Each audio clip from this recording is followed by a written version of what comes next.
¿Está? Bueno, 1, 2, 3. Dios les bendiga, bienvenidos a este último discipulado general de este año 2025. Dios nos ha acompañado todo este año hablando acerca de conquistar las promesas. Usted nos ha acompañado. Gracias por eso, de diferentes lugares, diferentes países, gente también de acá de Argentina. Aún los hermanos de la congregación también han acompañado, así que muchas gracias por eso y espero que así como esas enseñanzas nos hicieron bien a nosotros, les haya ayudado a ustedes a entender más el propósito de Dios para sus vidas. Pero sin más que decir, hoy es un discipulado especial, es el último, cerrando el año, y deseaba hacerlo con mi padre de fe, con mi pastor, y él ha podido sacar tiempo de estar con nosotros en el día de hoy, así que voy a darle lugar para que él salude y nos bendiga.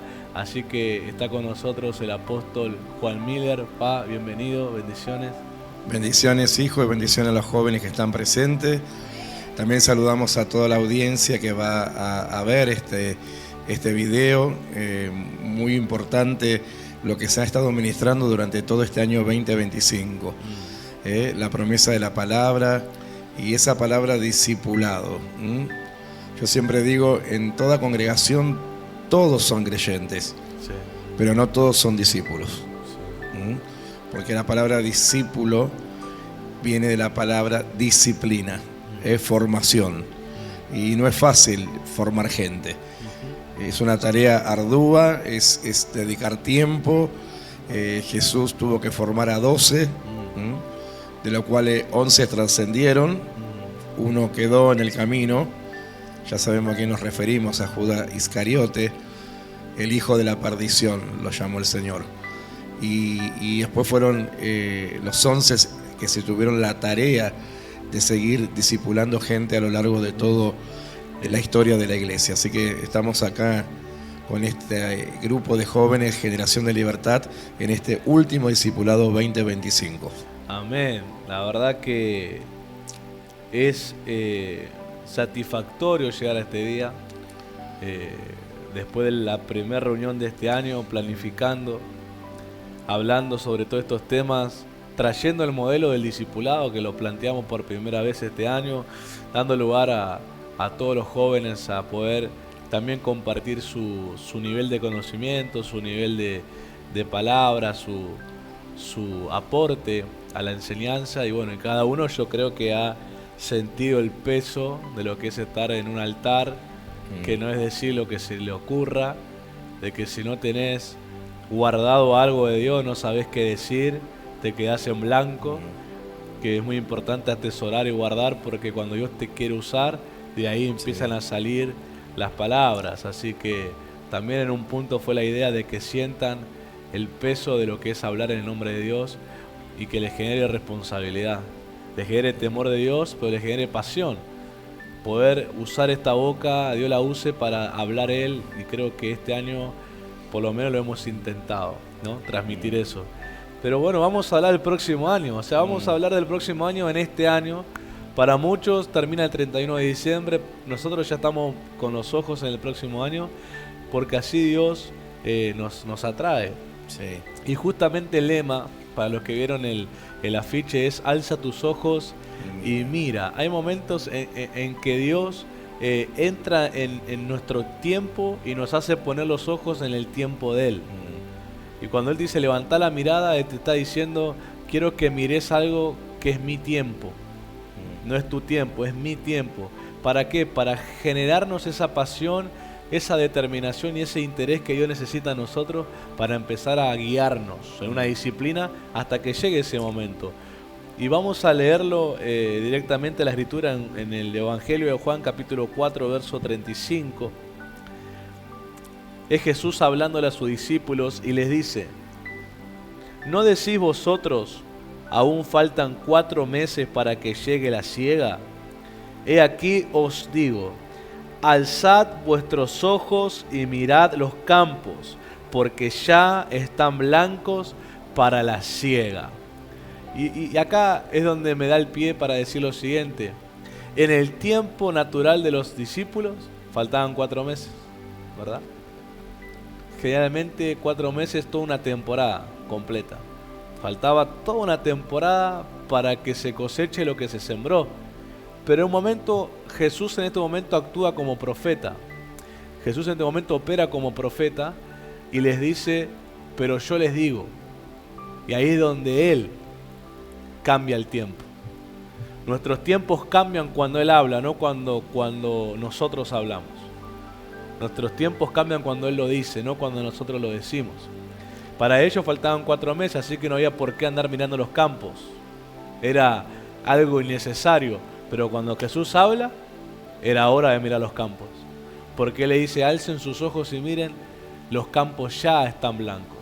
Y si Jesús habló como profeta, no habló como un poeta, habló como profeta, y un profeta trae la voz de Dios y trae manifestaciones de Dios, lo que yo entiendo y creo es que esos campos por donde ellos pasaron unos metros antes estaban pelados todavía, pero cuando Jesús habló, se había levantado el trigo hasta arriba. Eso provocó algo en ellos. Y eso es lo que me da a entender a mí. Cuando el Señor habla, el tiempo cambia. Esa es la importancia de un discípulo. Un discípulo es alguien disciplinado por la palabra de su maestro. Un discípulo ha entregado algo que no se lo entrega a cualquiera. Por eso es muy importante su función de aprendiz, de alumno, que es que él entregó su voluntad a alguien más. Él decide ya no vivir de acuerdo a lo que piensa, sino de acuerdo a lo que su maestro le diga. Por eso cuando Jesús habló, les cambió el tiempo a ellos, les aceleró 4 meses en una palabra. Esa es la importancia, creo yo, de hacer discípulos. Pero más que nada, la importancia del discípulo ser discípulo. Cuando crea la palabra de su maestro. Cuando crea la palabra de su maestro, Dios está cambiando el tiempo del discípulo al tiempo de Él. Al tiempo que Él quiere que el discípulo tenga, ¿verdad? El discípulo tiene que seguir las enseñanzas del maestro. Un discípulo tiene que estar dispuesto a seguir las enseñanzas que el maestro le enseña y tiene que imitar la conducta, la fe de ese maestro. Y a veces hay discípulos que pueden salir mejor que el maestro, porque por el tiempo que van aprendiendo, van asimilando. Yo creo que ustedes durante todo este año han recibido un montón de enseñanza con respecto a esto, y ustedes han tomado ese rol de discípulo, de aprender lo que el maestro les ha enseñado. El maestro literal, que es el pastor que el Señor les asignó, y el maestro espiritual, que es Jesús, ¿no? Que nos enseña a través de su palabra. Y yo creo que ustedes durante todo este año han asimilado, han pasado por este altar, han experimentado, como decía el pastor, el peso del altar y de la responsabilidad. Porque muchas veces cuando estamos sentados allí enfrente, parecería que es fácil de este lado, pero no es fácil. De este lado hay que venir con prácticas de lo que uno va aprendiendo, para poder transmitir también ese consejo, no solamente desde la letra, sino desde la experiencia y desde la obediencia. Dice la Escritura en 2 de Timoteo, vamos a leer el capítulo 2, vamos a leer el verso 1 hasta el 7. Dice, un padre, un formador, hablándole a un discípulo, a un hijo. 2 de Timoteo capítulo 2, del 1 al 7. Dice, tú pues, hijo mío, esfuérzate en la gracia que es en Cristo Jesús. Lo que has oído de mí ante muchos testigos, esto encarga a hombres fieles que sean idóneos, o sea, leales, fieles, para enseñar también a otros. Tú pues sufre penalidades como buen soldado de Jesucristo. Y acá entra, digamos, lo que Pablo le explica a Timoteo, que antes de poner la mirada en el resultado se enfoque en el trabajo. Y le dice, ninguno que milita se enreda en los negocios de la vida a fin de agradar a aquel que lo tomó por soldado. Y también el que lucha como atleta no es coronado, sino lucha legítimamente.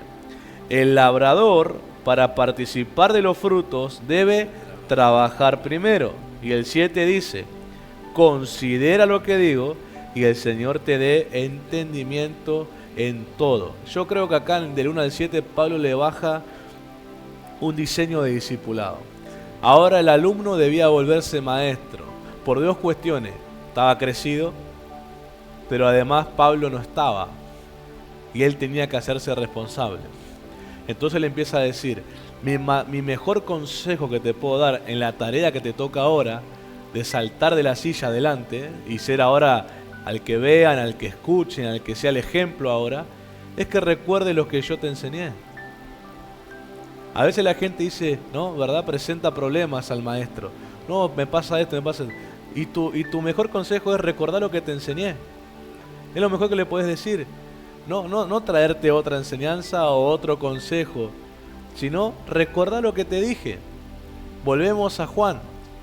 Jesús cuando le dijo algo les cambió el tiempo a ellos.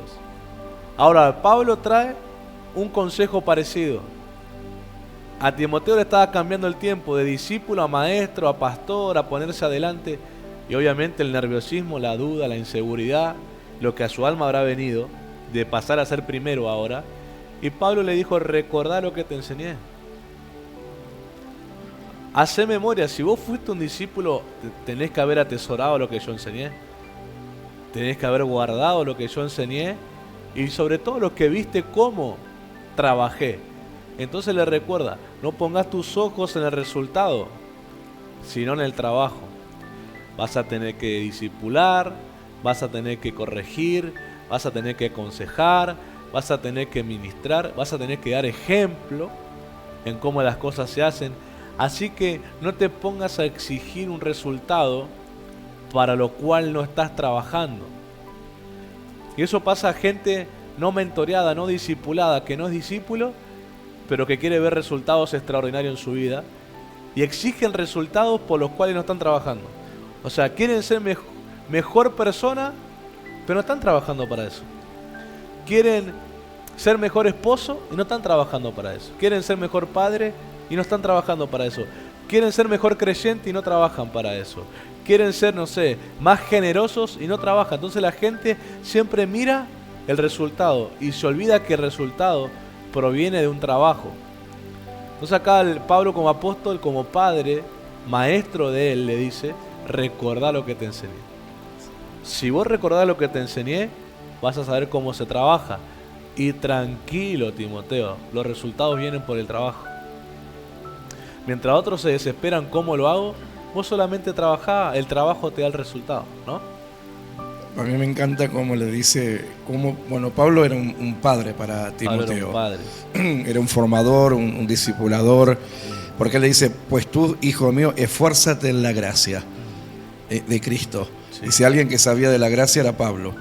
En un momento el Señor le tiene que decir al apóstol Pablo, bástate de mi gracia, ¿no? Y sabemos que la gracia significa favor no merecido de Dios o un amor extravagante y exagerado de Dios.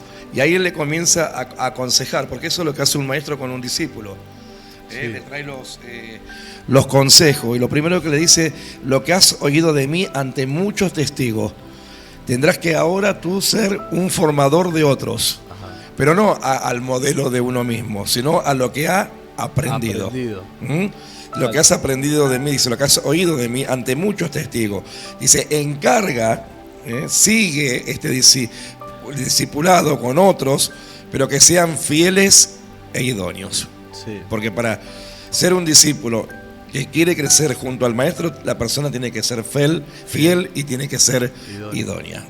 Una persona infiel o que no es idónea no va a poder crecer al lado de un mentor, de un padre de fe o de un discipulador o de un maestro. Sí. Tiene que tener fidelidad y ser idóneo. Y después le dice algo importante: prepárate Porque dice, pues tú sufres penalidades como buen soldado de Cristo. Y eso es muy importante porque un discípulo tiene que estar preparado para sufrir también. Para sufrir persecución, para sufrir desprecio, para sufrir el que no te entiendan muchas veces lo que uno les quiere enseñar y transmitir. Tienen que madurar. Siempre nosotros ilustramos que se tienen que dejar de ser tan flojo, que cualquier cosita que se le dice o se le observa para bien, muchos a veces no lo toman bien, se ofenden. Dice, ¿por qué me dice esto? Claro. Bueno, pero nunca ve nada bueno en mí. Pero la persona tiene que ir madurando y tiene que estar dispuesto a sufrir esas penalidades y pagar un precio. Y también madurar en el carácter. Sí. Un discípulo tiene que madurar en su carácter. Un discípulo no puede ser inmaduro. Tiene que ir madurando. Todo tiene un tiempo. Uno comienza siendo una persona inmadura, insegura, pero después uno va madurando a través del tiempo y de las enseñanzas, y de acuerdo a la disposición que uno ponga en su corazón. Porque hay gente que a veces no quiere trascender a la madurez, quiere ser siempre un inmaduro. Y la persona inmadura son gente caprichosa, gente que no quieren, les cuesta obedecer, les cuesta que se les dé orden, que se les diga cosas. Ellos quieren hacer sus cosas a su forma y a su manera. Sí. Pero acá Pablo le está diciendo bien claro, por la gracia, por el favor de Dios, vas a tener que formar a otro como fuiste formado. Y prepárate para sufrir penalidades. Exacto. Así que los que querramos ser discípulos y después formadores de otro, tenés que estar preparado para sufrir penalidades. Exacto. Pues eso acá demuestra algo, la necesidad en el discipulado de la relación cercana. ¿Cómo alguien puede aprender de vos con tu ejemplo si no te mira? ¿Cómo alguien puede aprender, digamos, cómo sobreponerte a dificultades si no te mira como vos te sobrepones a las tuyas? Acá Pablo estaba asegurando algo en Timoteo. Vos fuiste cercano, vos me viste en lo íntimo, me viste cómo yo lloré, pero cómo me levanté. Viste cómo soporté las críticas, viste cómo perdoné, vos viste cómo, y yo quiero que lo que viste de mí, así hagas. O sea, Pablo está siendo determinante, no le dijo busca tu aventura, descubrir vos cómo, no, esa parte, a lo argentino voy a decirlo, ¿no? Esa parte voladora que la gente a veces se quiere inventar. No, Pablo fue tajante, lo que vos viste de mí, esa es tu escuela, hacé lo mismo. Eso hoy en día lo llaman sectarismo. Si te dicen que vos hagas lo mismo que él, es una secta, salí de ahí. Eso es falso. Porque entonces vamos a decir que toda familia es una secta entonces. Si el papá te educa, dice, hijo, hacé como yo te digo, ¿qué vamos a decir? Que el papá es un sectario, que está haciendo a su hijo un sectario porque lo está educando de la forma en que él fue educado. Y nadie ve a las familias como sectas, ¿no? Uno la ve como una casa que educa y cría como han elegido. Ahora, ¿por qué un maestro, un discipulador, que le dice el mejor consejo que te puedo dar es que haga lo mismo que yo hice? ¿Y por qué entonces llamarlo secta? Ahí donde entra la distorsión de Satanás para intentar robar los diseños de Dios. Jesús no fue un sectario, pero él dijo, lo que yo hago es lo que veo hacer a mi Padre. Lo que yo hablo es lo que oigo hablar a mi Padre. O sea, Jesús dijo, yo no me voy a hablar y decir lo que yo quiero. Lo que mi Padre hace, hago, y lo que habla, yo digo. Hoy a eso lo llaman secta. Entonces ahí vemos que no está Jesús en el asunto, ahí en esa interpretación. Está Satanás intentando distorsionar, romper los diseños de Dios para cortar que una próxima generación continúe ese ejemplo. Porque sabes que eso que Dios baja como modelo es lo que permite la expansión de su reino y que lo derrota a él. Entonces él siempre mete dijo alguien, esas cuestiones, esas cosas en la cabeza para vos desviar tu atención. Timoteo vio cómo Pablo se repuso de los golpes. Sí. Imagínense que Timoteo, la primera vez que se vuelve compañero de Pablo para acompañarlo, cae preso. No es que fueron a un hotel, nada. El primer viaje de Pablo, que Timoteo se suma a Pablo y a Silas, caen presos los tres. Imagínate. Y ahí, Alguien dirá, en la inexperiencia de Timoteo, ¿qué diría el Timoteo? ¿Dónde me metí? ¿A quién acompañé? Me emocioné. Dejé a mi abuela y a mi mamá que orábamos todos los días. Y ahora llego a Pablo, está bien. Pablo es el apóstol del momento, milagro, no sé qué, pero estamos presos, estamos metidos en un pozo con olor a caca, oscuro, abandonado. Yo acostumbrado a ser un varoncito de la casa, ahora estoy acá, golpeado, la ropa rota, desnudo. Timoteo no entendió ahí. No. Pero cuando le tocó ser pastor, él dijo, ok, si yo caigo preso, yo ya sé cómo Pablo respondía cuando estaba preso. Yo me acuerdo lo que hizo él. Vi que se puso a orar, Claro. vi que no maldijo, vi que agradeció a Dios y vi que Dios lo sacó de lugares que pensaba que íbamos a quedarnos para siempre. Entonces por eso Pablo dijo, Timoteo, vos me viste. Ponele que los demás no me crean, que los demás digan que yo puse plata y por eso me sacaron. Porque Pablo tenía un pasar también. Pablo no era un cachivache que andaba tirado en la calle. Si los otros dicen que yo puse plata, que chapié con mi nacionalidad italiana para que me saquen, vos sabés que no fue así. Vos sabés que el que me sacó ahí fue a Dios, porque yo me puse a orar, me puse a darle gracias, con Sila oramos, vos sabés. Entonces esa memoria, esa imagen, dice en la psicología que una imagen vale más que 1000 palabras.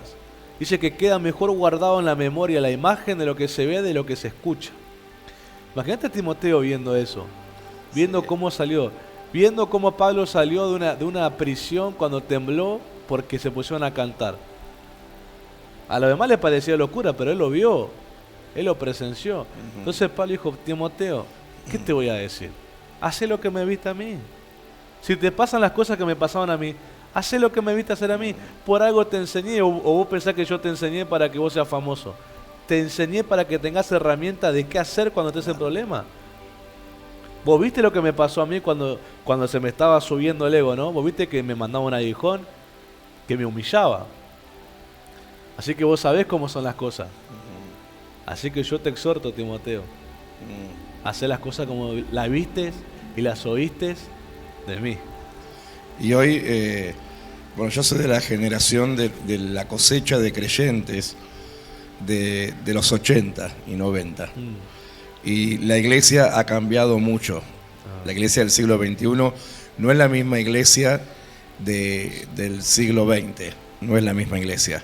Sí es la palabra la misma. Hoy luchamos contra, tenemos las redes sociales, tenemos el internet, que yo siempre digo y siempre enseñamos, especialmente en esta casa, que la ciencia o el internet o las redes sociales pueden usar para bien o para mal. Y hoy, lamentablemente, algunos la usan para mal porque no se quedan con la voz o el ejemplo o la enseñanza de su mentor o de su discipulador, como lo hacía Timoteo. En esa época no había YouTube, no había Facebook, no había internet, sino que la voz de Dios a través de su discipulador era la máxima autoridad. Hoy la gente no, hoy la gente se congrega en un lugar, oye la voz de Dios a través de su mentor, pastor o discipulador, pero luego también consumen otras cosas y otras voces. Y ahí es donde viene la gran confusión. Yo me acuerdo que en mi época la voz del pastor se respetaba. Era el pastor. Hoy lo llaman, como bien decía el pastor, lo llaman a eso idolatría al hombre, lo llaman secta, porque hoy la moda está sujetate pero no tanto, claro. Imitá pero no tanto. Y antes no, antes la voz de Dios que venía a través del pastor local de la congregación era respetada. Era la voz de Dios, la voz del pastor. Y nadie contradecía, todos obedecíamos. Y había un temor reverente que lamentablemente se está perdiendo hoy en la iglesia del siglo XXI. Cuando hablamos de iglesia no hablamos de un ministerio específico, hablamos de la iglesia de Cristo en toda la faz de la tierra. Hoy hay que ser, como le decía Pablo a Timoteo, muy fiel y muy leal para mantenerse en la enseñanza de una casa pastoral. Hoy la gente consume muchas cosas y oye muchas voces a la vez. Por eso muchos entran en una confusión tremenda. Sí. En una confusión tremenda. Mira, Pablo cuando le escribe en la carta a los Hebreos, en el capítulo 13, verso 17, muy conocido, dice: obedeced a vuestros pastores y sujetaos a ellos.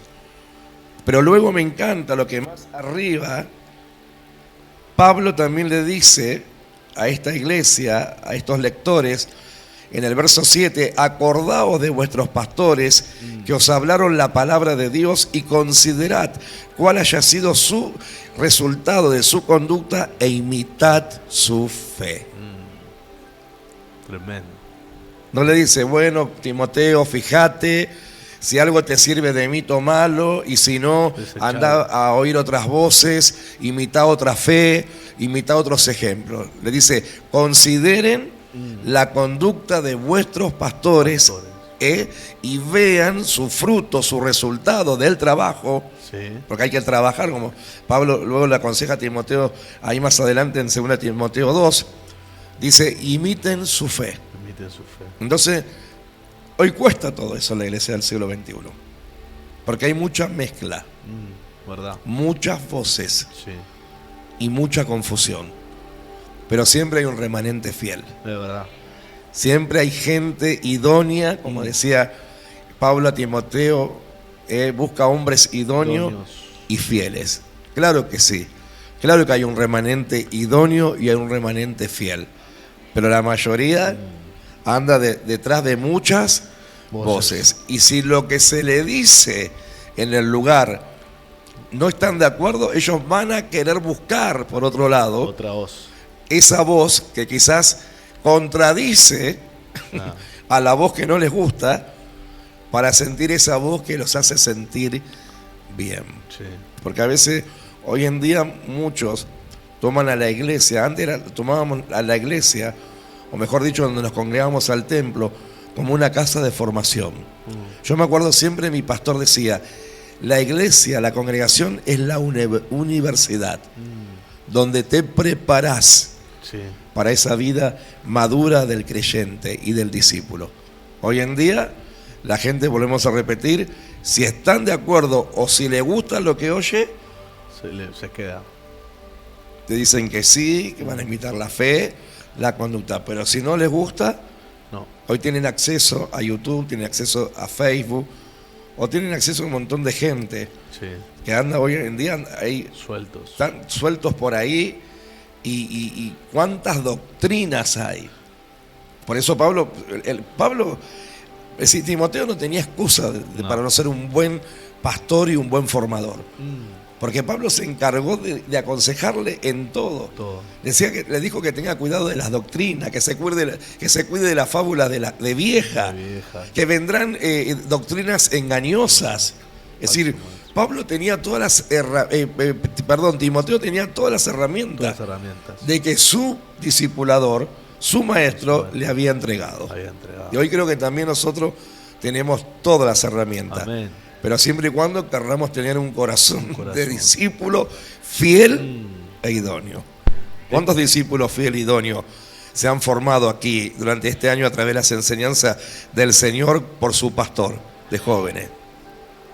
Se verán los frutos. Algunas manos, algunos quedan ahí bajas. Se verán los frutos. Es que de verdad, ahí entra el famoso dicho popular en Argentina que dice muchas manos en un plato hace mucho garabato, o sea, un enchastre. Y de verdad, cuando Pablo le dice a Timoteo, busca idóneos para que les puedas enseñar o compartir lo que aprendiste de mí. Hay algo muy lindo ahí porque Pablo prácticamente le está diciendo, Timoteo, busca gente que sea con vos como vos fuiste conmigo. Exactamente. Porque Timoteo, ¿cómo iba a interpretar la palabra idóneo? O sea, alguien leal y fiel, si el mejor ejemplo era como él fue con él.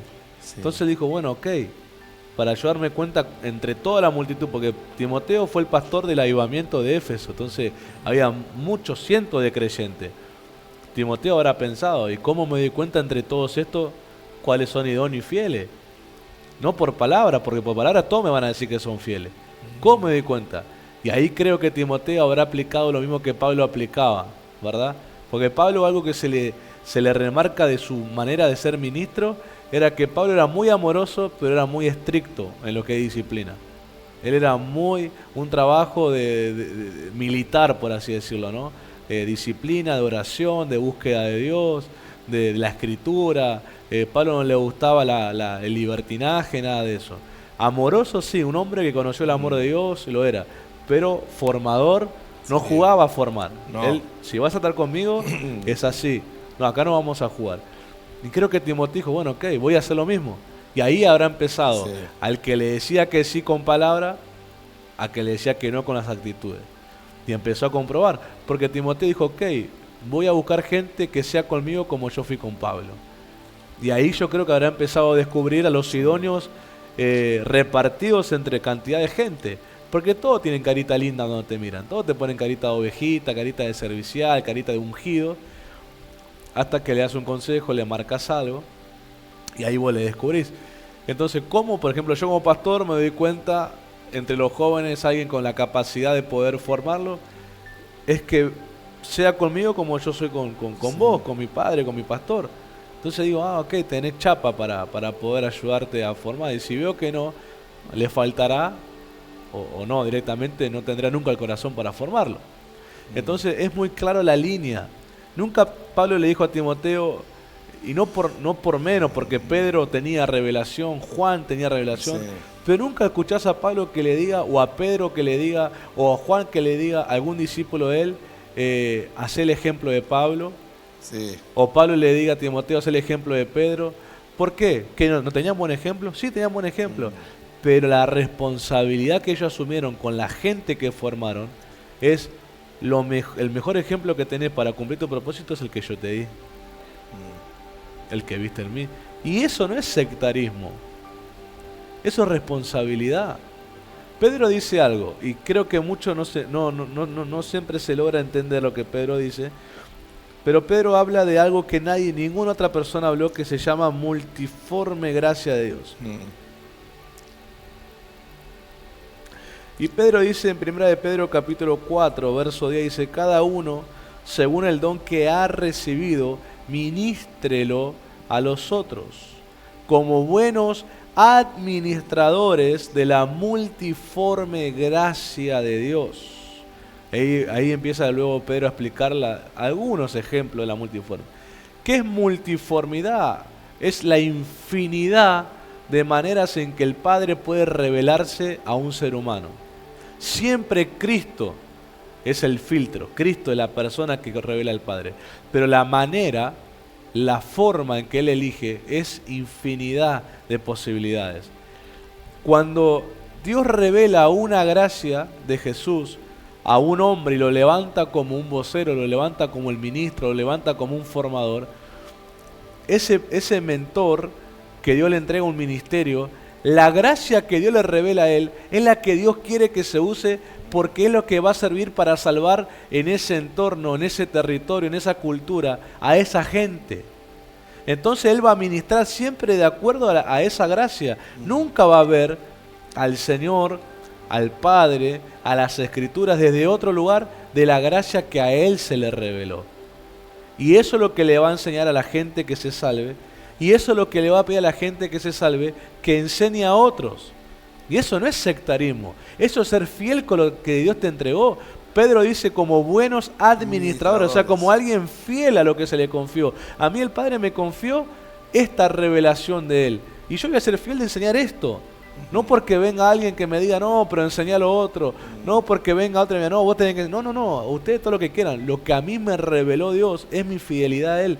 Enseñar, y siempre voy a ver la Biblia desde ese ángulo. La única forma que en cambio es que Dios me traiga otra revelación que me amplíe el conocimiento. Y si no, esa es la forma. Y eso es lo que le sirve a la gente de ese lugar. Estamos acá en un barrio. Si hacemos del puente del Talar de Pacheco a Panamericana, capaz encontramos 50 congregaciones.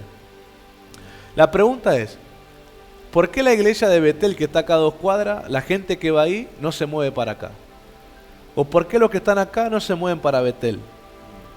Porque lo que te atrae es la gracia que emana cada lugar, porque es lo que Dios te está diciendo, esta es la gracia que a vos te va a transformar.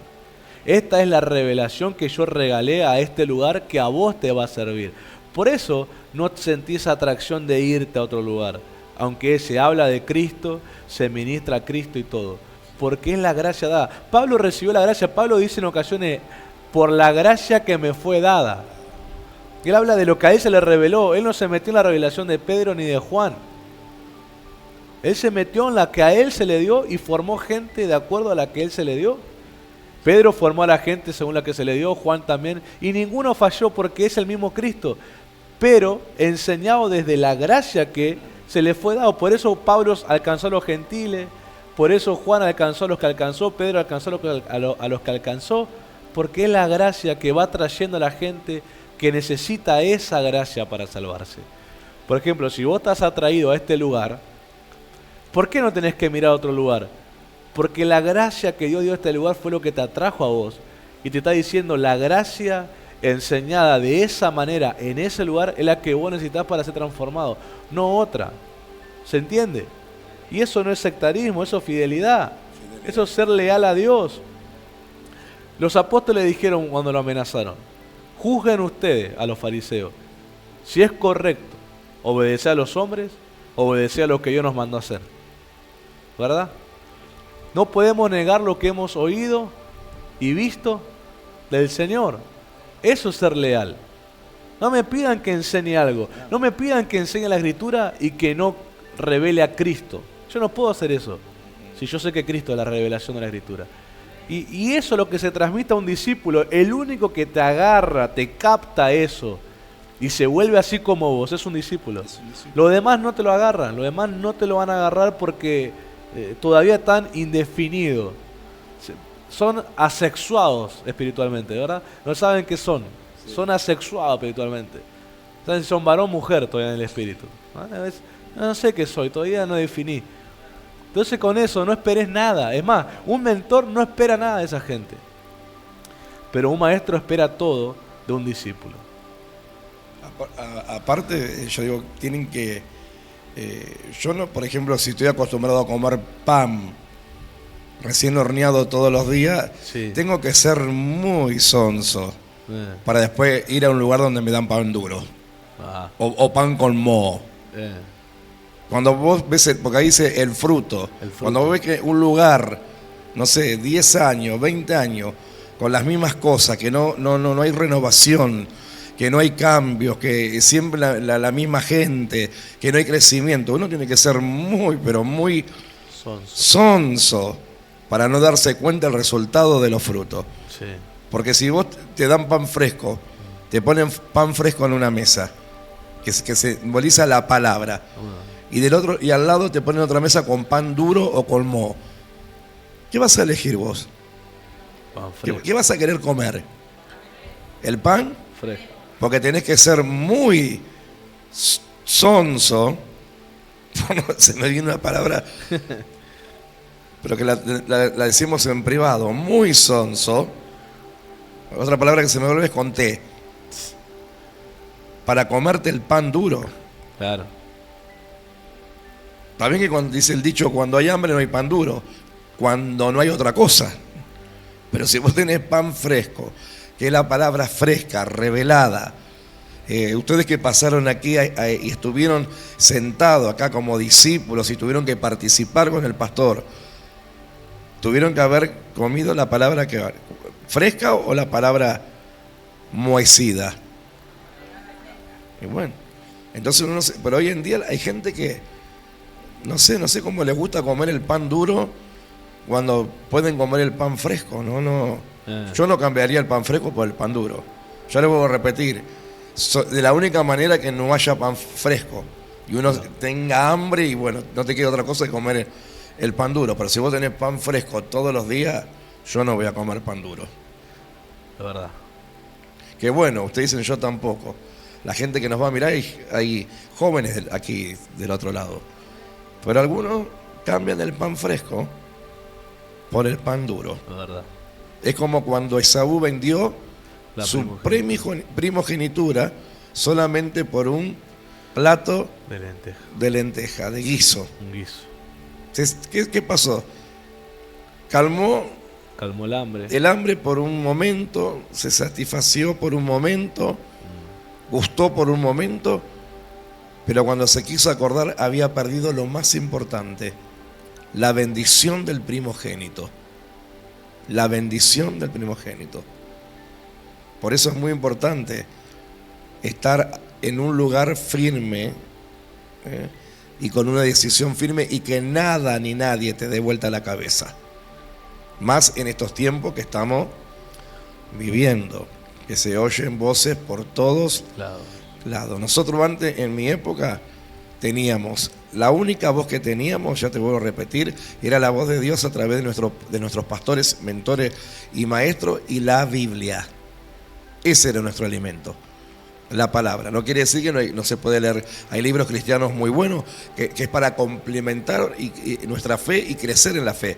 Pero tu fundamento y tu manual de instrucción para aprender y ser un buen discípulo es la palabra. Pablo a Timoteo le aconsejaba continuamente. Continuamente. ¿Y qué hacía Timoteo? Ponía por obra todo lo que el Señor le hablaba por la boca del apóstol Pablo. Sería lindo investigar, ¿no? ¿Cómo habrá sido Timoteo? ¿Cómo habrá sido Timoteo? ¿Qué pastor fue Timoteo? Yo creo que fue un buen pastor y de buenos frutos. Pero las cartas de Timoteo es la carta de Pablo a un hijo, los consejos pastoral o paternal de un padre a un hijo. Pero después no se sabe. El desempeño. Hubiese sido lindo que Dios hubiese permitido escribir, que Timoteo escriba, o un discípulo de Timoteo hubiese escrito acerca de la vida y el desarrollo del ministerio de Timoteo. No sé si me explico. Sí.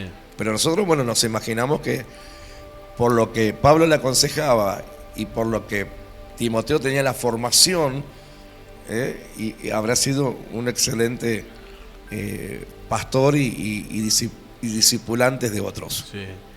Por lo que se sabe de los historiadores de Timoteo, se sabe que pastoreó el avivamiento en Éfeso, fue uno de los pastores de Éfeso que pastoreó eso. Mirá. Y también se sabe que murió dando la vida por Cristo. O sea que fiel hasta el final. El ejemplo de Pablo. Ahí está. Yo creo que a la hora que se vio intimidado, él dijo, si Pablo murió por Cristo, yo también. Hay algo, a ver, como en lo natural un padre biológico marca la personalidad de un hijo, Sí.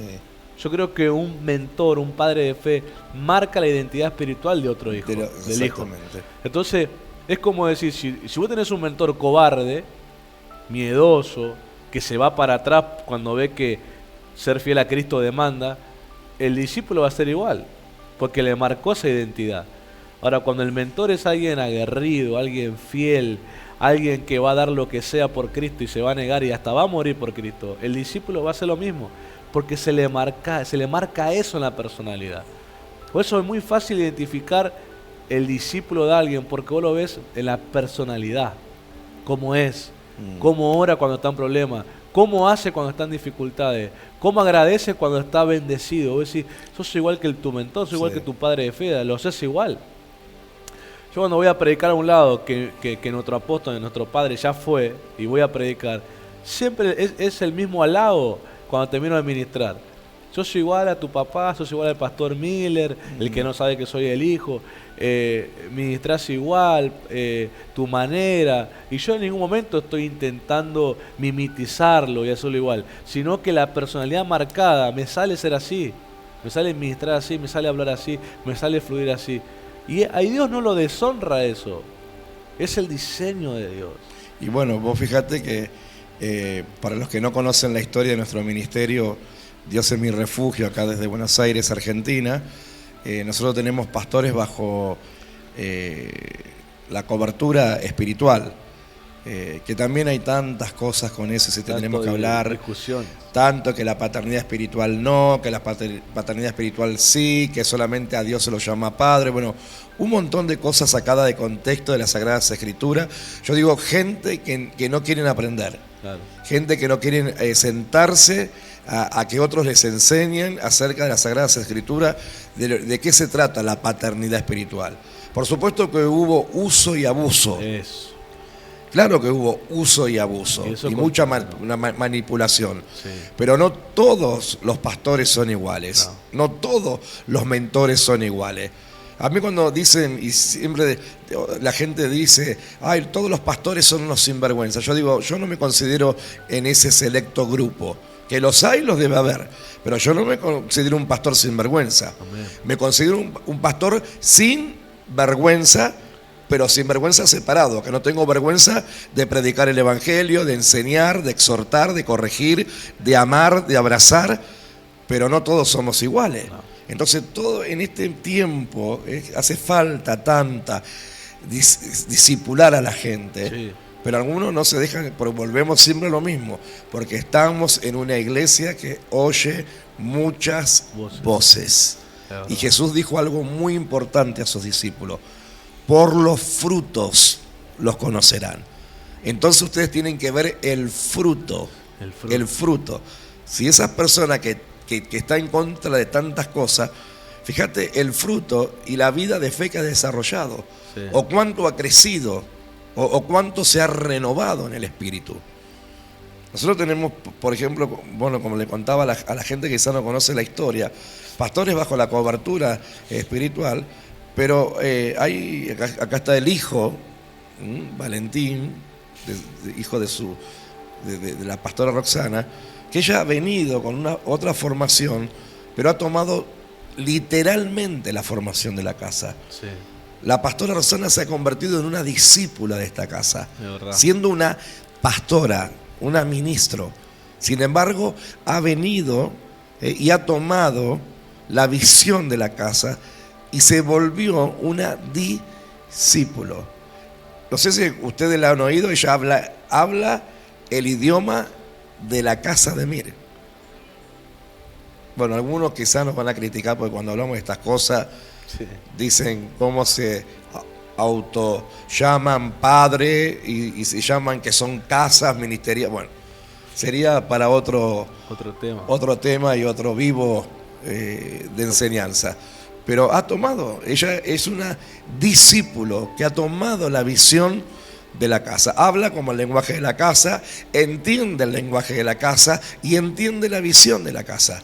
Entonces hay un ejemplo claro de lo que es un discípulo, de lo que es el que toma la visión del lugar y se deja mentorear, pastorear, discipular. Porque volvemos a decir, en una congregación todos somos creyentes, sí, pero no todos son discípulos. Y es acá donde entra quizás una de las respuestas a algunas preguntas en la etapa de madurez de un discípulo.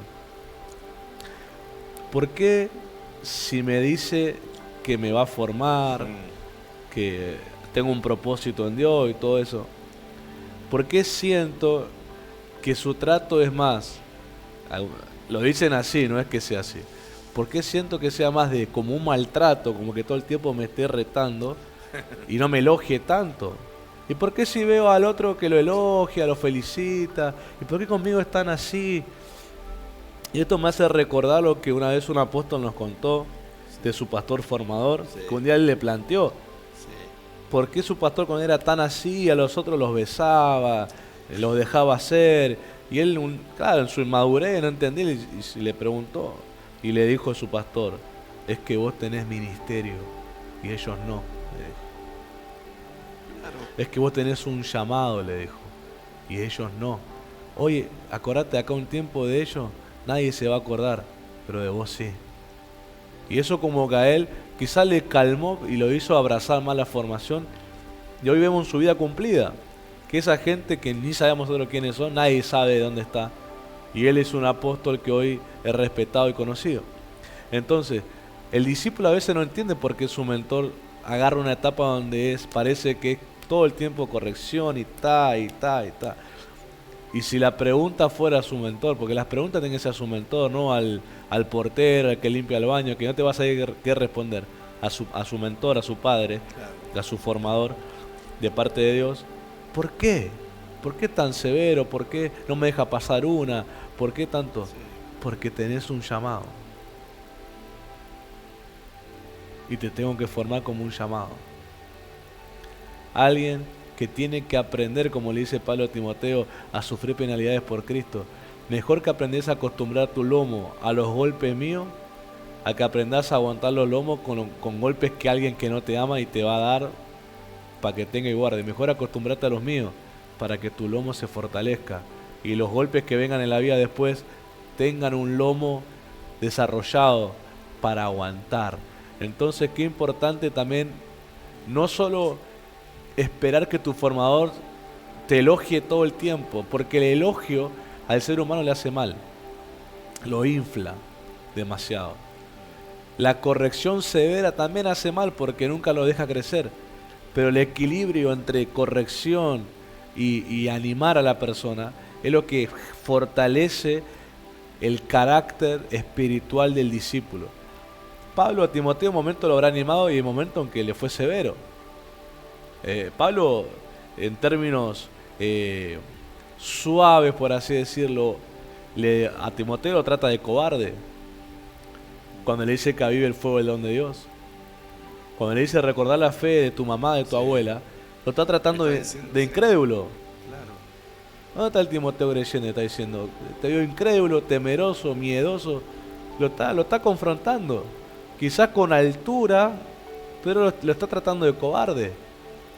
Y eso creo que a Timoteo le conectó la batería, sí, como para decir, esta no es mi identidad. Esta no es lo que Pablo me enseñó, lo que Dios me enseñó por Pablo. Yo no soy así. Eso hizo porque Timoteo se volvió después un pastor del avivamiento. Un avivamiento se lidera con carácter. Entonces Timoteo, algo le provocó la carta de Pablo. Le hizo un shock emocional que lo conectó otra vez con su propósito. Porque si el discípulo no desarrolla carácter, sí, caemos después en eso de que quieren ser más buenos que Dios. Bueno. Entonces, es otra cosa. No corrigen, ¿verdad? No exhortan, sí, se quedan solamente con la doctrina del amor. Sí. Dios es amor. Entonces, bajo esa doctrina amorosa, son permisivos, enseñan hasta ahí, no quieren ir un poquito más allá porque no quieren lastimar, supuestamente, entre comillas, los sentimientos de la gente. Y yo siempre digo, todos los ministros vamos a tener que dar cuenta delante del Señor. Y también Pablo a otro discípulo llamado Tito le dice, corrige lo deficiente. Y eso es lo que la gente muchas veces no entiende, que la corrección también es amor. Y la gente no lo entiende. Entonces buscan discipuladores, no que los discipulen, sino que los consientan. Vengan conmigo, que yo soy el hermano amor. Vengan conmigo, que yo soy el pastor amor. Pero un día van a tener que dar cuenta delante del Señor si no corrigieron lo deficiente. Y yo te puedo asegurar que hay ministros que no corrigen lo deficiente y que tienen miedo y que no tienen el carácter desarrollado. ¿Por qué? Porque les falta leer más las cartas apostólicas pastorales. Sí. Las cartas de Pablo, las cartas de Pedro y las cartas de Juan. Sí. Y aún la epístola de Santiago. Y también les vendría muy bien la epístola de Judas. De Judas apóstol, ¿no? Porque ahí habla del carácter del discipulador, habla de la formación del discípulo, sí, pero parecería que esas cartas la pasan por alto. Solamente se quedan en los evangelios de la vida de Jesús, pero le pasan por alto también muchos detalles de la vida de Jesús. Porque Jesús, ¿qué le decía a sus discípulos? Cuando los tenía que exhortar o corregir, ¿qué le decía? Hombres de poca fe, ¿hasta cuándo estaré con vosotros? Ese hasta cuándo estaré con nosotros, figurativamente quiere decir, ustedes no entienden, les enseño y no aprenden, me ven hacer las cosas y no imitan la enseñanza que yo hago. ¿Hasta cuándo estaré con ustedes? Hombres de poca fe. Pero fíjense que en algunos momentos los discípulos no se ofendían como la gente de hoy en día. Porque ¿qué le decían? Señor, entonces aumentanos la fe. Enséñanos cómo desarrollar esa fe. Enséñanos como maestro, como rabí, porque te reconocemos como el Señor, te reconocemos como el Salvador, como el Mesías, pero también sabemos que eres nuestro maestro, nuestro rabí. Entonces, enséñanos. Sí. Hoy, a la gente de la iglesia del siglo XXI, a la mayoría le falta eso. ¿Quién se acerca al lado de un pastor y diga, enséñeme, quiero aprender, corríjame? Bueno, acá tenemos al anciano, ¿no? Que él siempre cuenta el testimonio, corríjame, exhórteme. Pero hoy en día la gente no quiere ser enseñada, corregida, exhortada. Hoy muchos quieren ser apapachados en la fe. Bueno, vení, no pasa nada. Bueno, sí, la corrección por supuesto que tiene que ser con amor, como decía el pastor, un equilibrio. Pero, discípulos, no se puede pasar por alto lo que está mal. Dice que nosotros tenemos que llamar a lo bueno, bueno y a lo malo, malo. Pero también Jesús advirtió, o mejor dicho, la palabra advierte, que llegaría el tiempo, y lo estamos viviendo, que a lo bueno lo llamarán malo, y a lo malo, bueno. Y ya hay mentores y discipuladores que están en esa línea, en ese espíritu. A lo bueno lo llaman malo, y a lo malo lo llaman bueno. Y como dicen, son muy exagerados. No, son demasiado extremistas. Si Dios es amor, estamos en la gracia. Pero como decía mi pastor, la gracia, abusada de la gracia o abusando de la gracia, se nos puede convertir en una desgracia. Sí, estamos en la gracia, pero también la palabra de Dios es inerrante y la palabra de Dios no cambia. Sí. Jesús dijo, cielo y tierra pasarán, pero mis palabras no pasarán. Hoy yo escuchaba un reportaje también en un programa cristiano, me gustó, cuando la entrevistadora le dice, era un joven también, un joven pastor, le pregunta, ¿y es aplicable la palabra de Dios para los tiempos que estamos viviendo? ¿O la palabra de Dios quedó obsoleta? Dice, porque muchos dicen que ya las cartas de Pablo, oigan lo que ya se están diciendo en la corriente cristiana, que las cartas de Pablo quedaron ya obsoletas, como que pasaron de moda, porque no son los tiempos que se están viviendo ahora que los tiempos de Pablo y Timoteo, por ejemplo. Claro. Casualidad. ¿Ustedes qué piensan? Casualidad. ¿Quedaron fuera de vigencia las cartas apostólicas o paulinas o las cartas de Pedro, de Juan? No.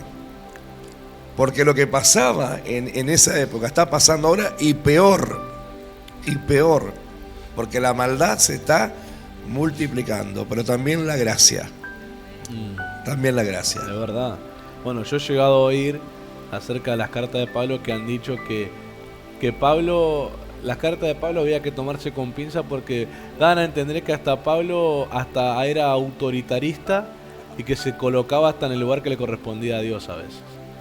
Y no es casualidad que ataquen a las cartas que transmiten los diseños de Dios, las cartas que transmiten la educación espiritual. No es casualidad que el diablo enfoque sus cañones religiosos y le quiera poner una venda y un límite a las cartas que justamente le abre los ojos a la gente, al discípulo. Pero la gran pregunta para ir cerrando, vimos que por qué es importante discipular, cómo ser un discípulo, las señales y todo. Hablamos las problemáticas en el discipulado, cómo se están levantando tantos problemas.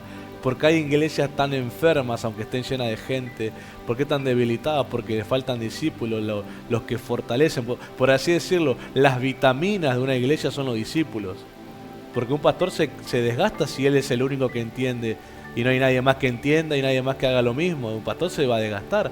Las vitaminas de un ministerio son esos discípulos que entienden y también viven así. Entonces, bueno, traen un trabajo que hace que la iglesia se fortalezca. Pero cuando el pastor no puede estar, ellos extienden la voz a la demás gente. Por eso es importante el discipulado.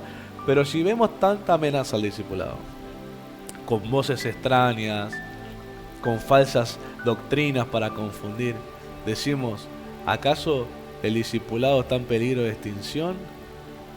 Y si el discipulado se extingue, ¿qué será de la iglesia? Como no es un diseño de hombre, no se va a extinguir.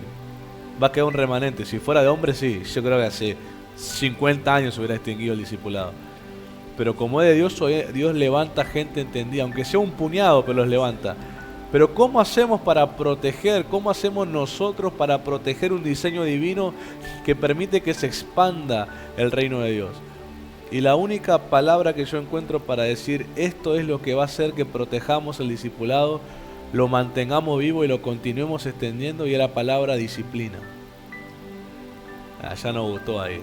Ya querían digan alabanza, danzar como David, pandereta. No, disciplina. Hebreos 12:7 dice: si soportáis la disciplina. Y no es casualidad que sea el apóstol Pablo, al que quieren borrar hoy del mapa cristiano. Dios os trata como a hijos. Si soportáis la disciplina, Dios os trata como a hijos, porque ¿qué hijo es aquel a quien el Padre no disciplina? Primero limpiemos la palabra disciplina de la mala interpretación, que muchos dicen disciplina, maltrato. Disciplina no es maltrato. Disciplina, como bien dijo nuestro padre de fe, es lo que hace nacer la palabra discípulo. Un discípulo viene de alguien disciplinado, de alguien enseñado, con límites, ¿verdad?, necesarios para que se mantenga en un entorno de protección. ¿Cómo la disciplina protege el discipulado? ¿Cómo la disciplina protege que este diseño de Dios se siga conservando? Por lo menos nosotros lo abrazamos y seguimos trabajando en eso. ¿Por qué la disciplina es la que protege? Porque la disciplina es la que establece el ejemplo y la enseñanza de un maestro a un discípulo. Cuando el discípulo es disciplinado, alguien quiere decir alguien constante, alguien practicante, alguien dedicado. Eso le sella en su carácter la enseñanza de su maestro. No se le va a borrar más. Eso garantiza que por lo menos una próxima generación va a tener a un representante de la generación que ya va a salir. Y eso hace que se pueda pasar la disciplina y el discipulado a una nueva generación. No todos apoyaron la enseñanza de Jesús, pero hubo 12, luego 120 que la protegieron, la compartieron en miles de personas. Luego hubo una época de persecución al cristianismo donde parece que casi se llega a saber en las historias cristianas que casi extinguen al cristianismo. Por poco estuvieron, pero Dios siempre guardó un remanente. Y ese pequeño remanente, miren el auge, que eran miles de creyentes, quedó un puñado, pero ese puñado Dios volvió a usar para volver a sembrar el mundo con el evangelio otra vez. Porque Dios nunca va a ser vencido ni por el hombre ni por el diablo. Siempre va a volver a triunfar. Pero ¿cómo fue que ese puñado conservó el diseño para volver a sembrar el evangelio? La disciplina. Porque no fueron personas durmiéndose en los cultos, mirando para el piso, masticando chicle, enojándose si le gusta o no le gusta el mensaje. Fueron gente en la disciplina, atentos, apasionados, entregados, lo guardaban, lo practicaban. Y cuando llegó la hora de que se vuelvan la voz, porque sus maestros habían muerto y ellos tenían que ser la voz, no dijeron, ay no, tenemos miedo. Se les despertó lo que se les marcó, la personalidad, y volvieron a sembrar el evangelio. Por eso yo creo que la disciplina es lo que garantiza que se extienda el discipulado de generación tras generación. Capaz de todos ustedes, solo 3 o 4 son gente que abraza la disciplina y dice yo voy a continuar, pero esos 4 son mejores que 100. Llegará el momento en que dice que uno va a derrotar a 1000. O sea, hay momentos que cuando vos tenés guardada la palabra poderosa de Dios, vos sos más fuerte que la confabulación de la gente que no tiene palabras. Ellos pueden ser miles, cientos, pueden tener toda la fuerza mediática, redes sociales, pueden tener toda la fuerza que parece que te van a matar, pero vos tenés la palabra. Y solo la palabra en vos los vence a ellos. El que tiene la palabra siempre destruye y vence al que tiene una opinión. Siempre. Porque es la carne peleando con el espíritu, y la carne nunca venció al espíritu. Jamás venció al espíritu. Así que lo importante es uno guardar la palabra. Nuestro apóstol es el ejemplo. Yo siempre le digo, qué lástima que yo no pude conocer o disfrutar a la pastora Blanca. Pero él siempre cuenta cómo él lo marcó. Y miren, en la iglesia donde él se crió, digamos, sí, en el evangelio, él pudo mamar de la pastora Blanca, que fue la pastora relevante de ese lugar. No hubo más pastor ni pastora como ella. Marcó a los discípulos. Y él quedó marcado. Después vino otro pastor y todo, que hizo la cosa bien y el mal. Bueno, eso es otra cosa. Y así sacó discípulos también, medio enclencles, medio débil, medio torcido, pero no afectó a nuestro pastor, porque él quedó marcado por su pastora.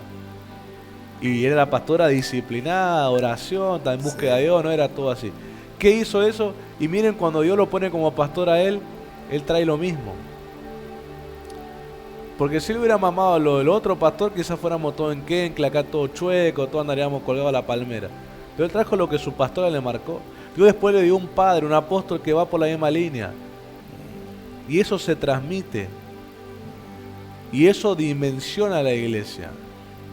Y eso dimensiona a los discípulos. Yo que era un chico ignorante de la escritura, que el apóstol Fabián también dice, él dice, aunque me mata cuando cuenta eso, que me vio entrar y dijo, ¿qué tendrá yo con este muchacho? Y me veía, según él, ¿no? Todo hecho pelota. Y de repente, 2 o 3 años, Dios me convierte o despierta en mí el ministerio. Y eso por la dimensión, eso por la disciplina. Yo abracé lo que otros rechazaron. Yo abracé lo que otros les parecía aburrido, desinteresado, no les atraía. Yo lo abracé. Y miren ahora, cuando yo me puse como pastor de jóvenes, fue lo mismo que bajé a los jóvenes. Yo no dije vamos a comer pizza, a mirar películas y a contar chistes como los 3 chiflados porque somos jóvenes. Vamos a hacer boliche cristiano porque somos jóvenes. Mi momento fue lo primero, altar, oración. ¿Vieron cómo la disciplina continúa el discipulado?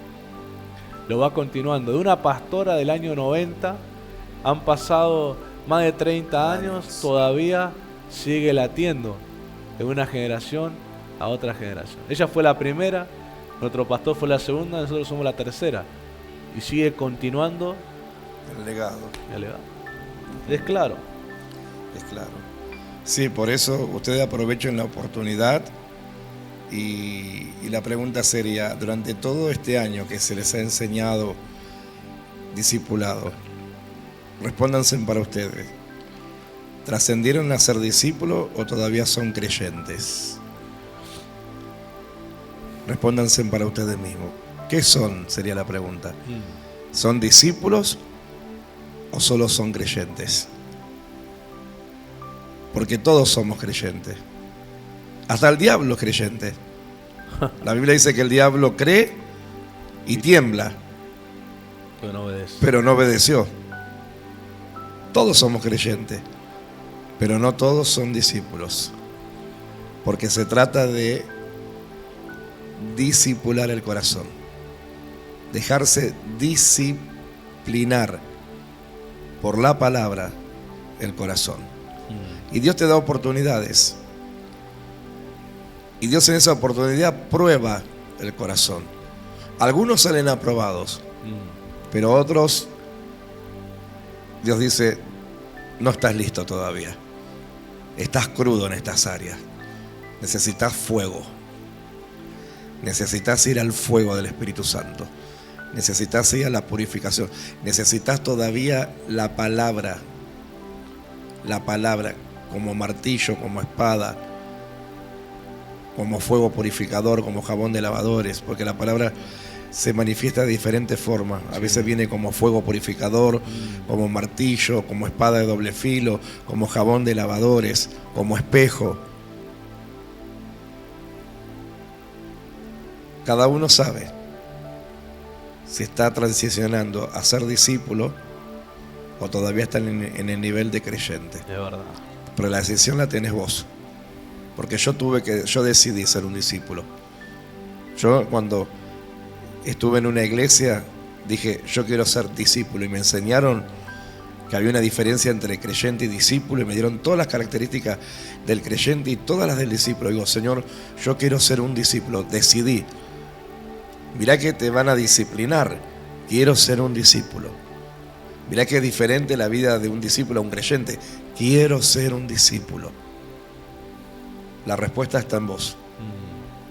¿Qué es lo que querés ser? ¿Discípulo o solamente creyente? De verdad.